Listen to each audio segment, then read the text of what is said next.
So today I want to discuss automorphisms of weighted projective hypersurfaces, but as an introduction, let's talk about ordinary projective hypersurfaces.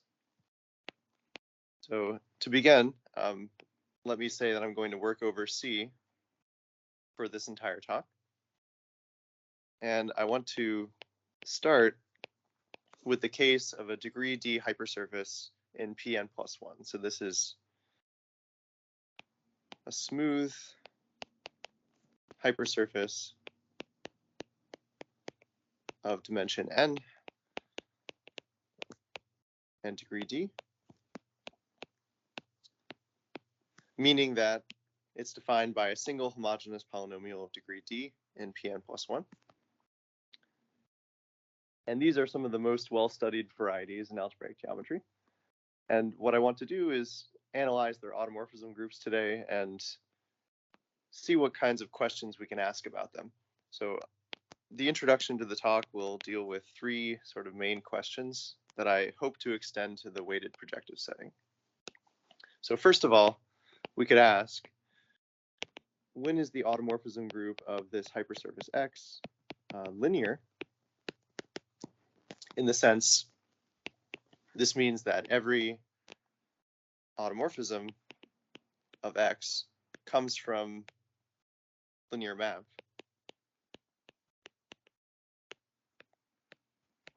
So there's some element of PGL2, those are automorphisms Pn plus 1, or if you like, your transformations of the affine space, and then those descend to projective space, and we're asking, when is it true that every automorphism of X is of this form?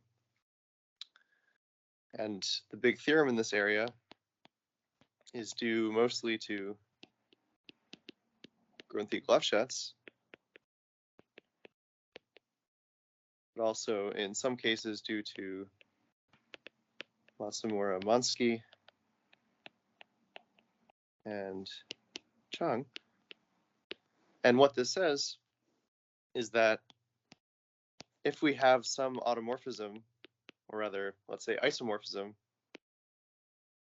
between two hypersurfaces, and if I forget to write it, these will always be smooth from now on,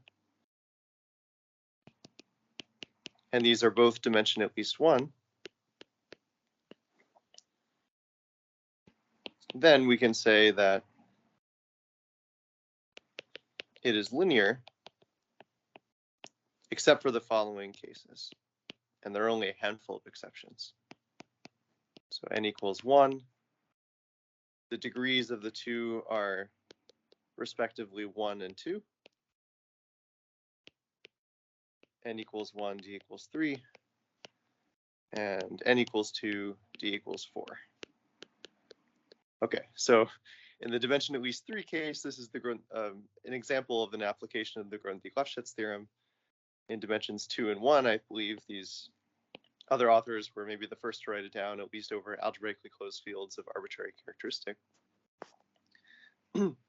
And let me say a word about the exceptions here. So for n equals 1, this is saying that we could have a line in P2 that's isomorphic to a conic in P2. Those are both simply P1. For elliptic curves, we could happen to have nonlinear automorphisms of a cubic curve in P2.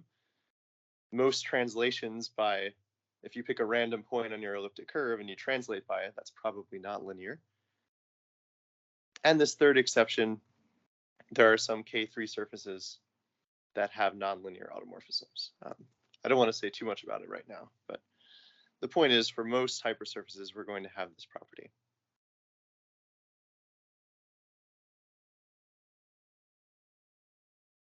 Okay, so what I want to do is extend this question to weighted projective space. I'll do that shortly, but let me ask one other type of question first. We're also going to spend a lot of time talking about when the automorphism group of X is finite. So these are the main two questions I think I'll have time for today. Oops.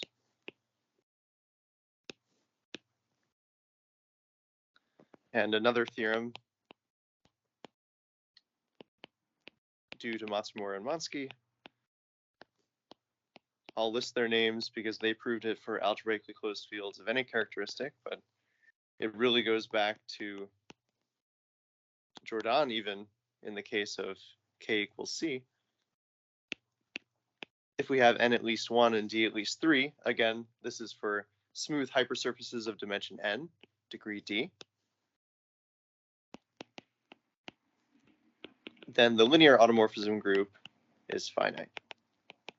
And I hope this notation is okay. This means automorphisms from PGL2. So frequently we'll consider the subgroup of linear automorphisms, but due to the first theorem I mentioned, that's almost always the same as the full automorphism group for a hypersurface. And a question that this theorem leaves open, however, is how do we explicitly bound the linear automorphism group of X in an effective way? And that's something I want to address later. But let me pause here. Are there any questions so far?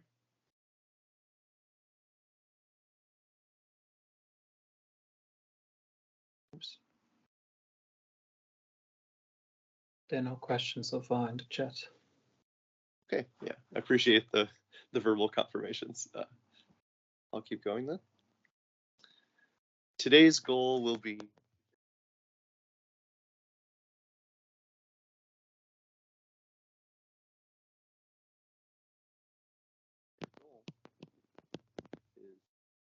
extend these theorems, or to see to what extent they extend to weighted projective space.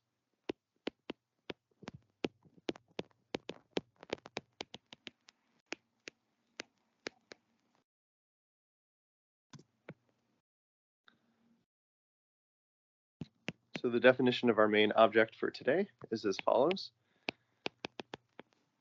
To any set of positive integers, a0 through an plus 1, I can construct what's called a weighted projective space, and these things here will be called the weights. And those varieties are defined as a quotient of affine space minus the origin by some action of C star. So far, if you've seen the construction of projective space, this looks familiar, but we have a slightly different action.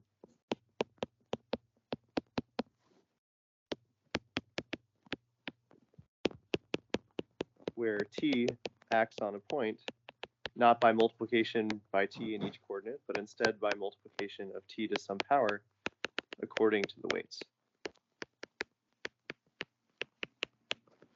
Okay. So this is some quotient variety. Key example, of course, if all the weights are equal to 1, and say there are n plus 2 of them, then we recover Pn plus 1, which is the space we were working in before. But there are other examples too. For example, P211 is isomorphic to the cone over a conic curve. And this cone point right here is the point 1, 0, 0, where only that first coordinate is non-vanishing. And this is a singular point. It's a node of this surface. So the takeaway here is that weighted projective space can be singular. So it's not quite as nice as ordinary projective space. But nevertheless, the singularities are mild enough and sort of predictable enough that we can do many of the same things. I'm going to assume, and this isn't a huge deal, but we'll assume that P is well formed throughout the talk. And this is some combinatorial condition on the weights. I'll explain why we want it. That means that the GCD of the weights minus any one particular weight is equal to 1 for each I. And what this buys you is that when you construct this variety as a stack, it has trivial stabilizers in codimension 1. But another way to say it is just every weighted projective space with any choice of weights is isomorphic as a variety to one which is well formed. So as long as we're thinking about varieties, we don't lose anything here. Okay, so that's weighted projective space. Let me talk about hypersurfaces now, which will be our main focus of study. So if I choose a weighted projective space with some weights, I can talk about hypersurfaces inside it as follows. So we'll let f, which is some function in these variables x0 through xn plus 1, be homogeneous of weighted degree d. So homogeneous of a weighted degree, meaning that each variable xi has weight ai, and any given monomial should have the same.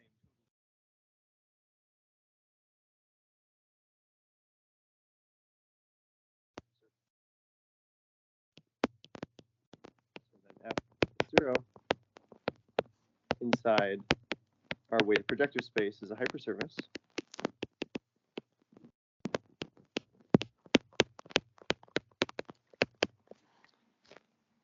And we want a notion of smoothness, but unfortunately for most choices of weights and degree, we will never find an actually smooth hypersurface.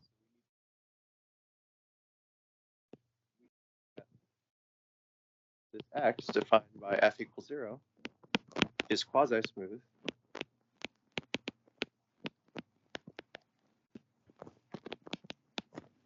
if the locus that the same polynomial cuts out in affine space is smooth away from the origin 0. Okay, so you can check that this is the same notion, agrees with the notion of smoothness in ordinary projective space, but unfortunately, such things will not necessarily be smooth. They could have cyclic quotient singularities at the points where the ambient space has singularities. But nevertheless, these are easy enough to work with, and you can determine exactly what the singularities are and where they are.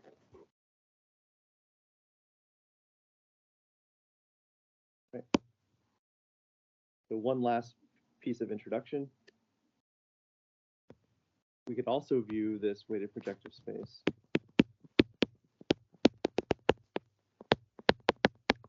as the proj of some graded polynomial ring. And this will be a little bit helpful for us in understanding the automorphisms of weighted projective space. So what I do is I take the graded polynomial ring, let me, I guess, put this over C, with variables x0 through xn plus 1, except each of these has weight according to the same weights. And then we can also construct this as the proj of S. And the idea will be, just as every automorphism of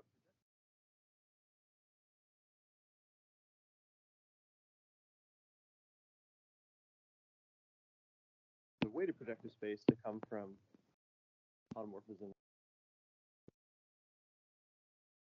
In fact, we have the following proposition, which is that the automorphisms of this weighted projective space are precisely automorphisms of the graded polynomial ring modulo the group of scalar transformations, let's say. So throughout the talk, if I write on S, I really do mean graded automorphisms. That's very important.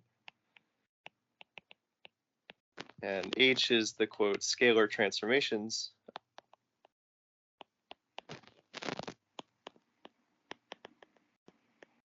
Sorry, I went off the edge there. Where scalar transformation means it's one of the form x0 through xn plus 1 to t to the a0, x0, t to the an plus 1, xn plus 1. Okay, so it makes sense we should have to quotient by these because this is the actual. We can just treat automorphism projective space is automorphisms of the graded polynomial ring, which is very nice. And as an example, this implies for ordinary projective space that we just get PGN plus 2.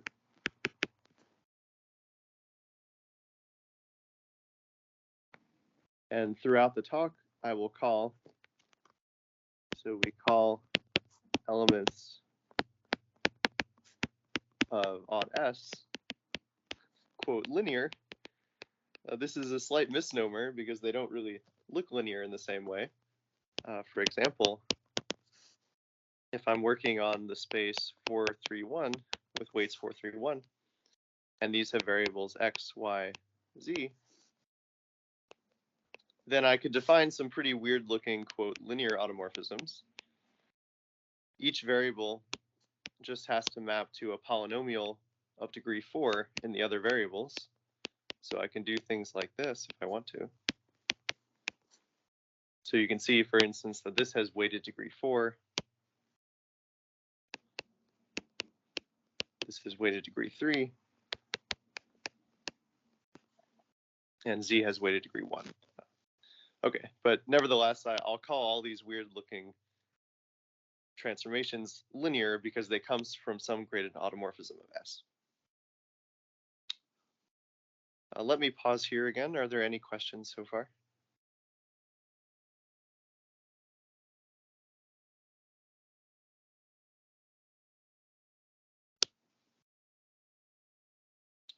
Okay, if not, I'll get into the sort of meat of the talk where we actually try to generalize the theorems to weighted projective space.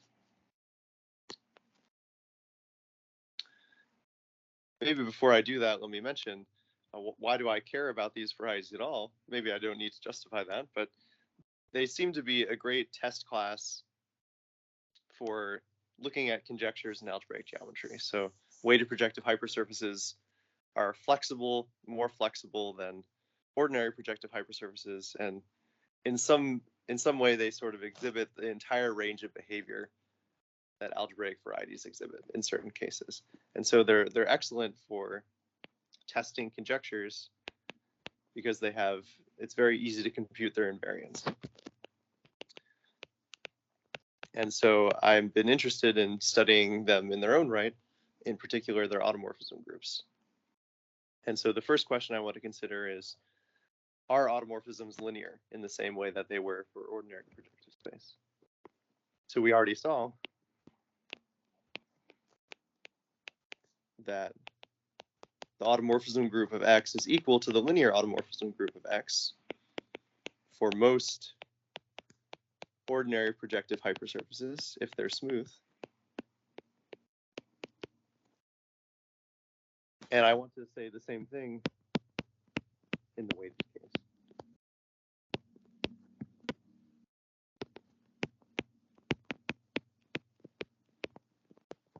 Okay, so the first big theorem is as follows. And then after this, I'll try to focus more on explicit examples. But in general, we can take two weighted projective hypersurfaces, and these will belong to completely different spaces. All we assume is that they're well formed and quasi-smooth.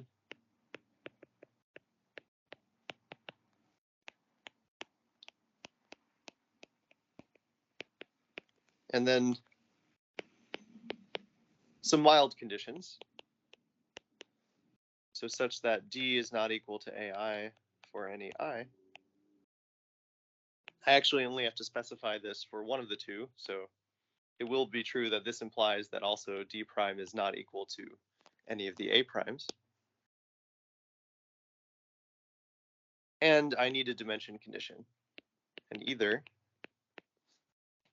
1, the dimension n of these hypersurfaces is at least 3, or 2, we can do it for surfaces, but with the extra condition that the weights are not allowed to add up to D.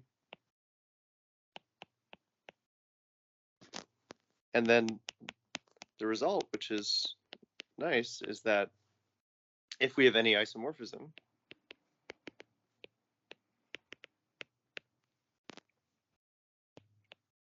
then actually the degrees were the same, the weights were the same,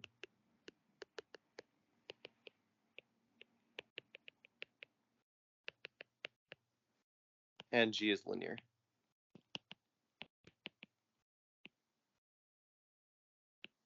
So that's the theorem. It says that if I begin with two random hypersurfaces that are isomorphic, then I can conclude they were actually from the same space, and that it came from a automorphism of the graded polynomial.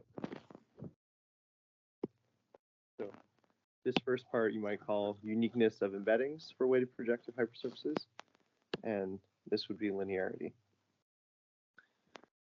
Okay, so I should definitely mention that I'm not the first person to have a statement like this. In fact, this theorem might even be well known to experts, but I'll mention a couple of names. Pujolkowski and Tremoff had a similar statement, at least for reductive groups of automorphisms.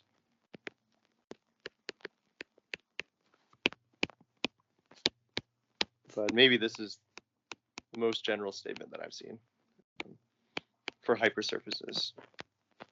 These other results, though, sometimes apply to weighted complete intersections, so it's more general in a different direction. Okay, but are there any questions about the theorem statement?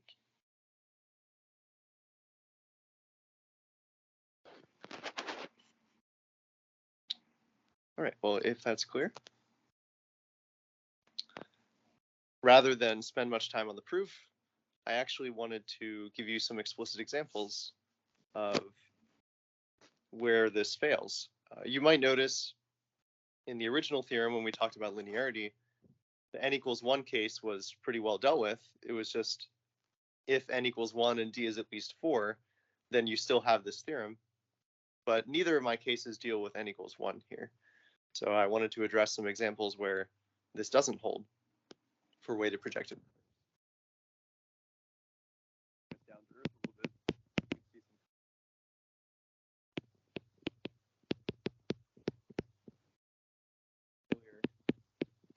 Uniqueness of embeddings for n equals 1. Let's see how that plays out.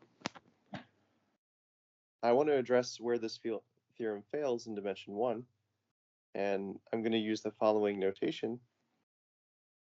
If I have a variety X and a divisor D,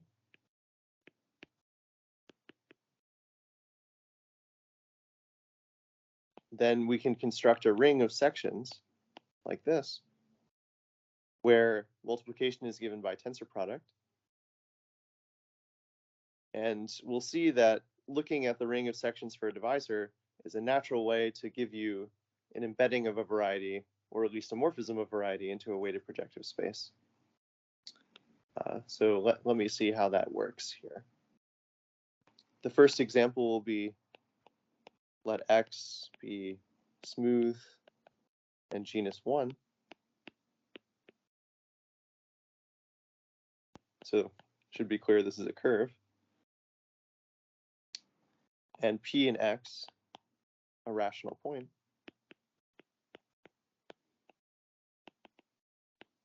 It makes sense to consider the graded ring R of XP. So P is a divisor on this curve. And it turns out that this graded ring, if I look at the spaces of sections, you can use the Riemann-Roch theorem to deduce that this must have 3 generators, but they're of different degrees. So the degrees will be respectively 3, 2, and 1, and we'll have a single relation of degree 6. And what this means, you can deduce that X embeds as a weighted projective hypersurface in P321 as a result. And such an embedding will be as a quasi-smooth hypersurface in particular. So this is a really interesting result because it's another way of looking at the Weierstrass representation of your elliptic curve. In other words, the equation you get at the end will be more or less a homogeneous version of the Weierstrass representation. It'll be something like x1 squared, or rather, yeah, x1 squared equals x2 cubed plus x2, x3 to the fourth with some coefficient, and x3 to the sixth with some coefficient.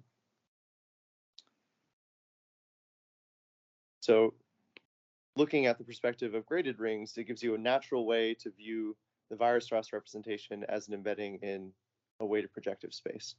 So arguably, some varieties more naturally belong in weighted projective space even.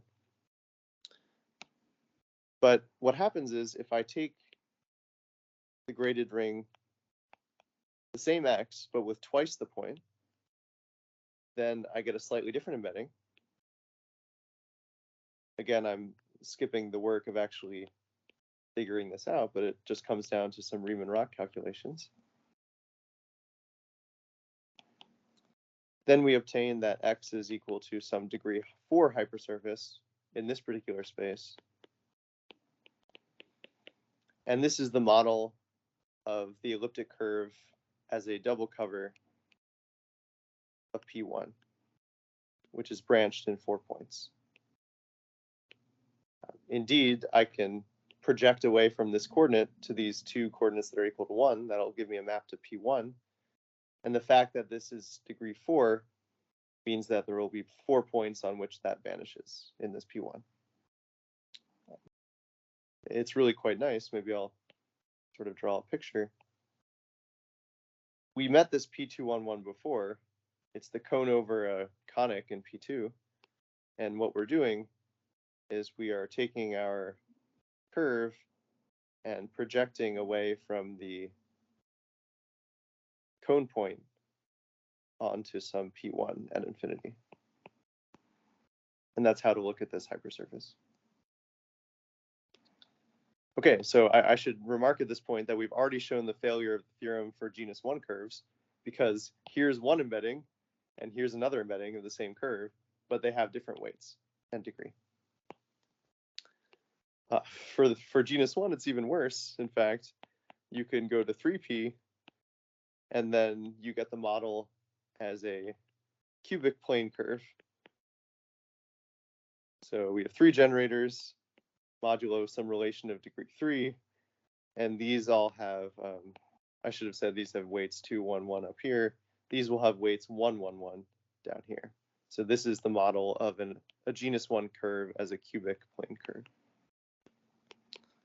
So in some extreme cases, things are really bad, and we actually have 3 distinct embeddings for our curve. Any questions about this example?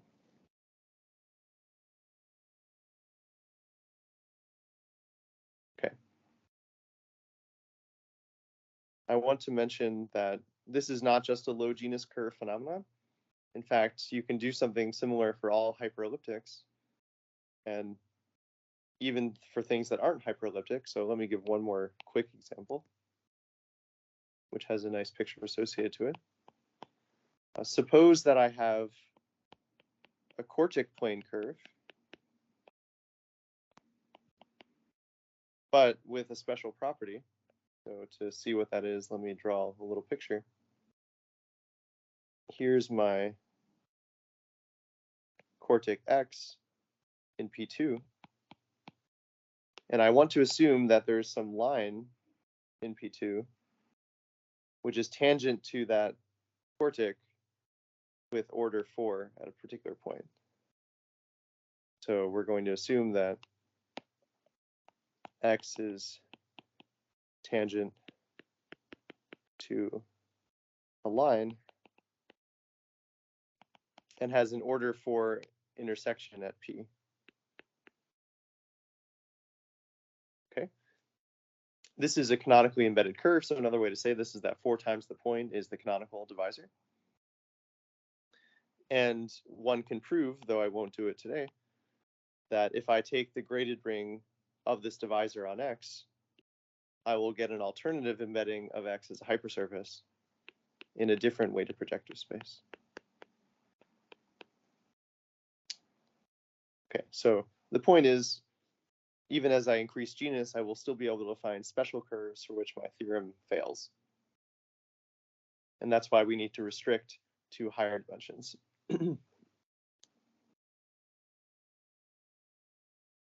So I'm not going to talk much about the proof idea of the first theorem for the sake of time, but maybe in brief, the way we approach this statement is I want to show the following.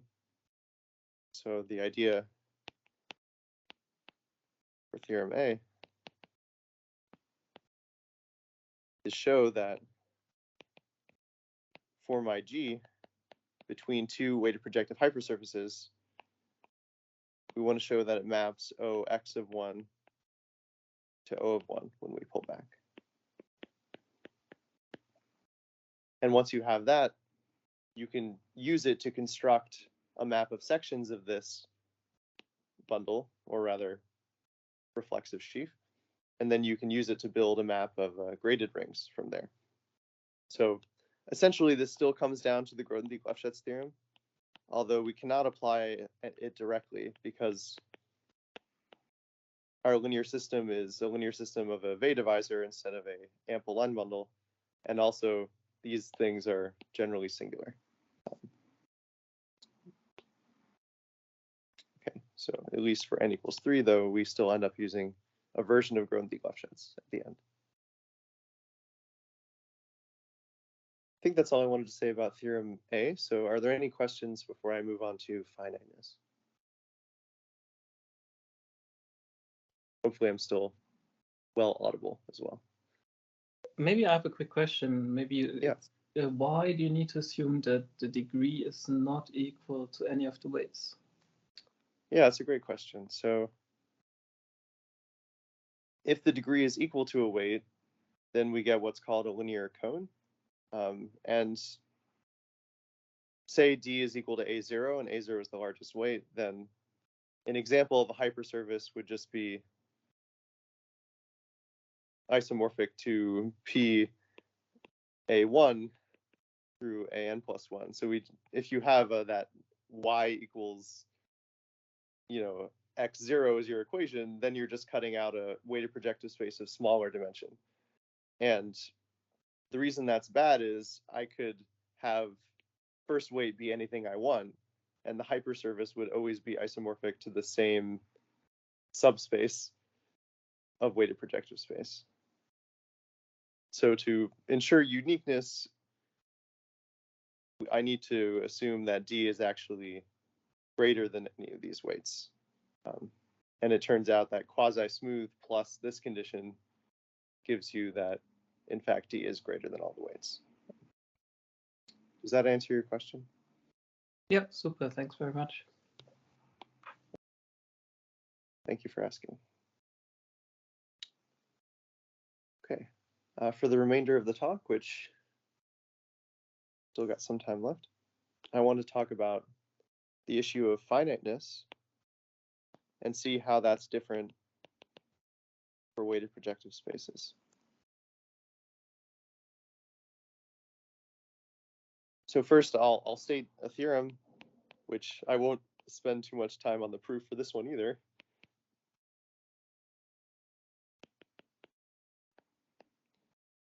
But it characterizes exactly when we expect a finite linear automorphism group for X.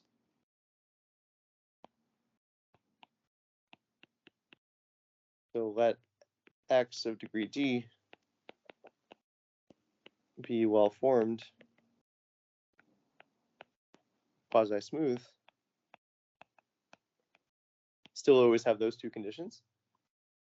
And then the linear automorphism group of X, which, recall, this means all the automorphisms of X that come from graded automorphisms of the graded polynomial ring.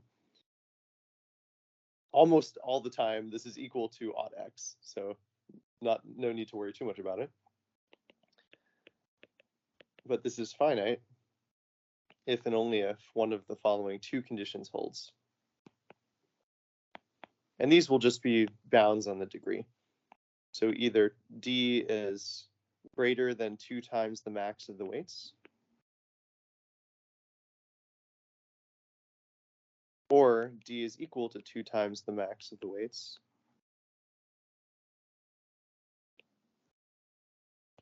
but only one weight achieves the maximum. So say only A0 is equal to D over 2. In both of these cases, we have finiteness of ln x, and if both of these fail, then ln x is infinite. And further, let me just mention, if neither 1 nor 2 holds, I mean, this part's redundant, but let me emphasize that we actually do have an infinite group. And X is a rational variety. In other words, it's birational to Pn.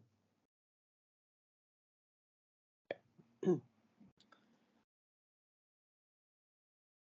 So where do these weird looking bounds come from? The idea here is that quadrics are more or less the problem. Whenever you have a quadric in projective space, that will have an infinite linear automorphism group. And whenever we have a quadric in the variables here, we will have a similar situation. So want to, I guess, if X is a quadric in some variables, this is a rather informal way of putting this maybe, then ln x is infinite. Whenever you have two distinct variables whose degrees add up to d, then that's going to pose a problem. And the automorphism groups look more or less like they do for quadrics in ordinary projective space, at least in those particular variables. Okay, maybe I don't want to say too much about the proof. The way it goes is similar to the ideas of Masamura and Mansky in their original paper. So the proof goes by computing that the dimension of the Lie algebra of the group that we're interested in is equal to 0 if 1 or 2 holds. And if you have an algebraic group with Lie algebra of dimension 0, that means the tangent space of the identity is dimension 0. And so it's a discrete group. Being algebraic also guarantees that there's only a finite number of points in that group. Okay, I don't want to say anything more about the proof of this, except maybe that it's a very concrete problem that you reduce to. We switch to thinking about graded polynomial rings, and then these questions about the Lie algebra become questions about derivations on a graded polynomial ring. And it's very concrete, so there's nothing too fancy going on here. Okay. Any questions about theorem B?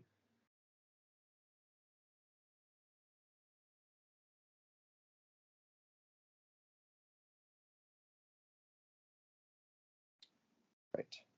So if not, I will talk about the last result I'll cover today, which is going back to the question I asked at the very beginning.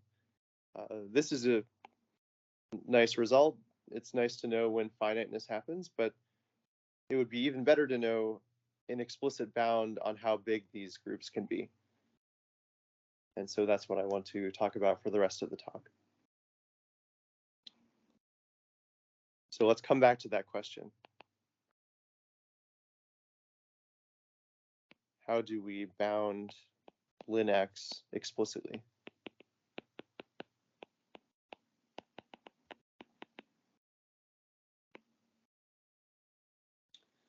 So there's some history to this question, going back quite a long way. So Bott and Tate in 1961, they explained how to find a uniform bound for hypersurfaces in ordinary projective space of a given degree and dimension. So they proved that there exists some constant k and d such that the linear automorphism group of X is bounded above by k and d, where this is a smooth hypersurface in Pn plus 1.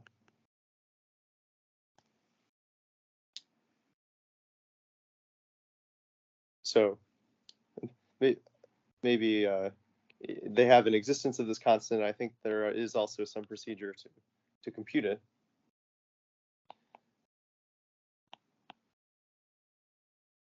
And another result of Howard and Macy from about 20 years later, they proved that there exists some constant Kn. This doesn't depend on D now, such that we have a uniform bound in degree. Yeah, I think it goes like this. For any degree D hypersurface of dimension n. So both of these should say smooth. Okay, so this is a nice result because we can say that for anything of dimension n, we can use the same constant kn and get a bound like this.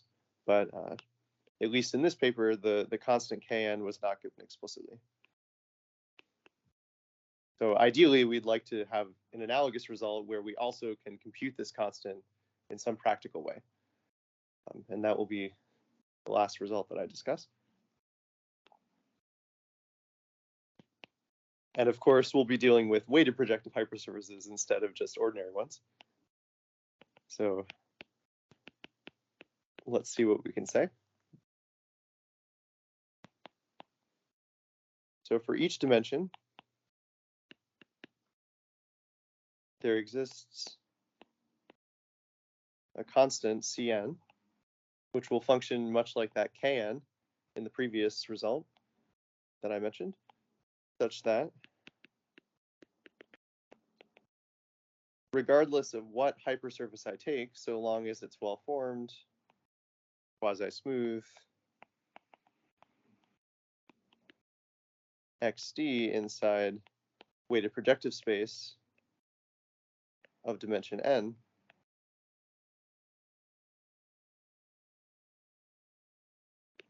if the linear automorphism group is actually finite, should have probably mentioned that here, we need d is at least 3 or else we have something infinite over here, so that's not going to fly. So I'm going to assume that we're in the finite range. Sorry about that. And then we get a nice inequality. So the linear automorphism group of X has order at most Cn, our constant, times d to the n plus 1 over a0 through a n plus 1 multiplied together. Okay, so let me absorb this for a second. This bound depends only on dimension here. So for any choice of weights and any choice of degree, as long as we choose something of dimension n, I'm allowed to use the same constant. And moreover, we can compute this explicitly. So we can compute an explicit value.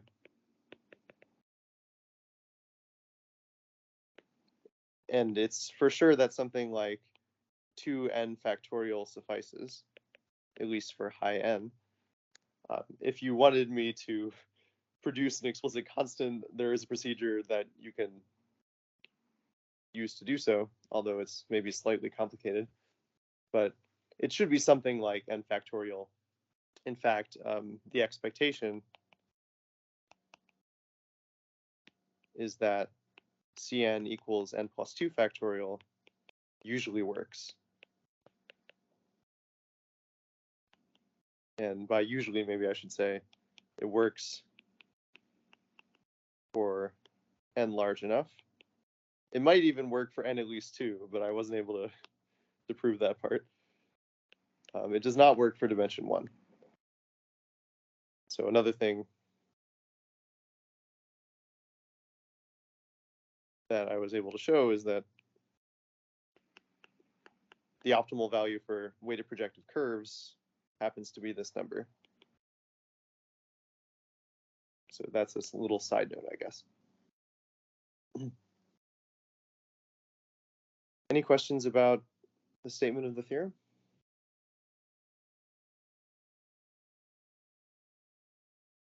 All right. I think what I'll do is explain how to obtain the constant Cn, where that comes from, and then I'll probably be out of time. So let's touch on a couple of the proof ideas. The proof idea.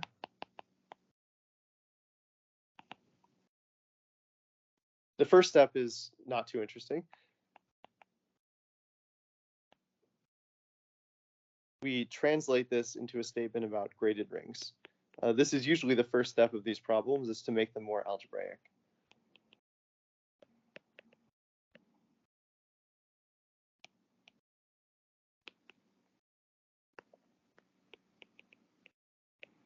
So indeed, if H inside the automorphism group of the graded polynomial ring S is defined as follows. So if you have an automorphism of a graded polynomial ring, I just have to ask if it preserves defining equation of our hypersurface. So F here defines our hypersurface X.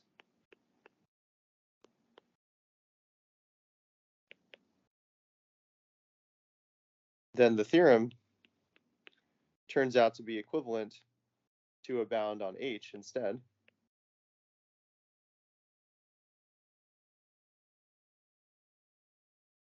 Which looks almost the same as what I wrote above, except let me zoom out so you can see. This is d to the n plus 1, and this is d to the n plus 2. So when you go up from automorphisms of P to automorphisms of S, you incur one extra factor of d, because the map from this group down to the automorphisms of P turns out to have kernel equal to the degree. So anyway, you can reduce to talking about graded rings instead of the more difficult setting of automorphisms of P. And then step 2, which will be where the constant Cn comes in, is to reduce to abelian groups. Instead of any group H, which is equal to the preimage of ln X, I want to just think about abelian groups of automorphisms in this graded polynomial ring. And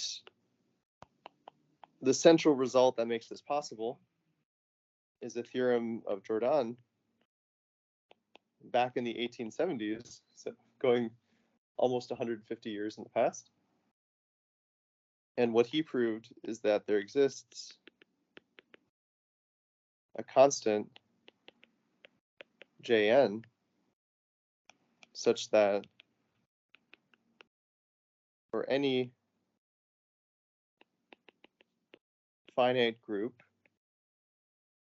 let's call it H because it's sort of the same H that we're going to be considering in our setting. H in here, there exists a normal abelian subgroup of H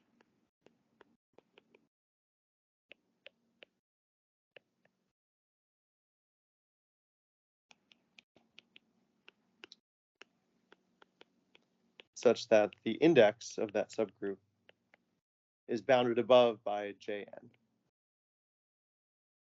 Okay, so this means for any finite group of a fixed GLN C, I can find a normal abelian subgroup of index not too large. And quite recently, in fact, we finally know what the values of all these JNs are, the optimal values. So over 100 years, we finally got to the point where we could answer what these constants are. This in the stable range, when n is at least 71, Jn is equal to n plus 1 factorial, where this Jn is achieved. It's optimal because of the representation of Sn plus 1 in GLN, excuse me. So achieved by the standard representation of Sn plus 1 in GLN. Okay, he also computed the smaller Jn's as well, but this is the stable result.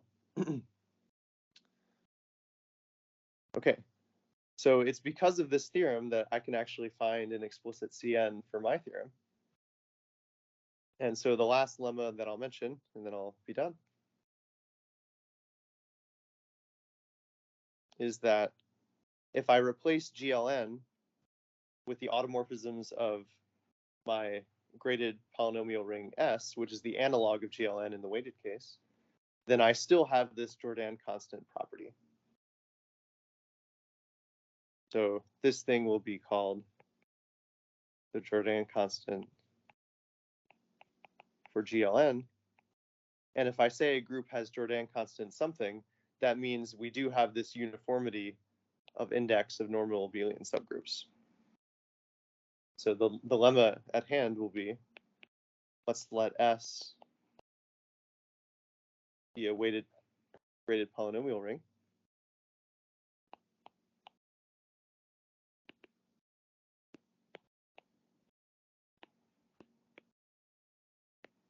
And I'm not talking about specific weights. I'm talking about this ring with any weights you could choose. Then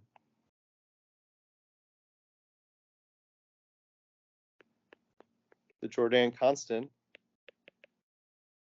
of graded automorphisms of S is uniformly bounded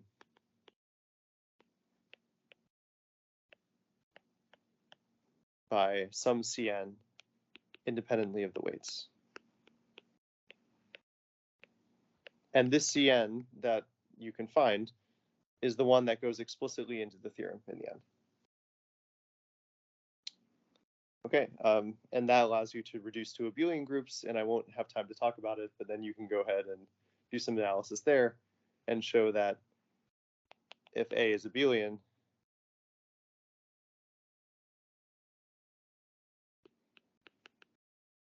we get a bound of d to the n plus 2 over the product of weights. And then that will finish the theorem, but I don't have time to talk about it. So anyway, thank you for listening, and let me know if there are any questions.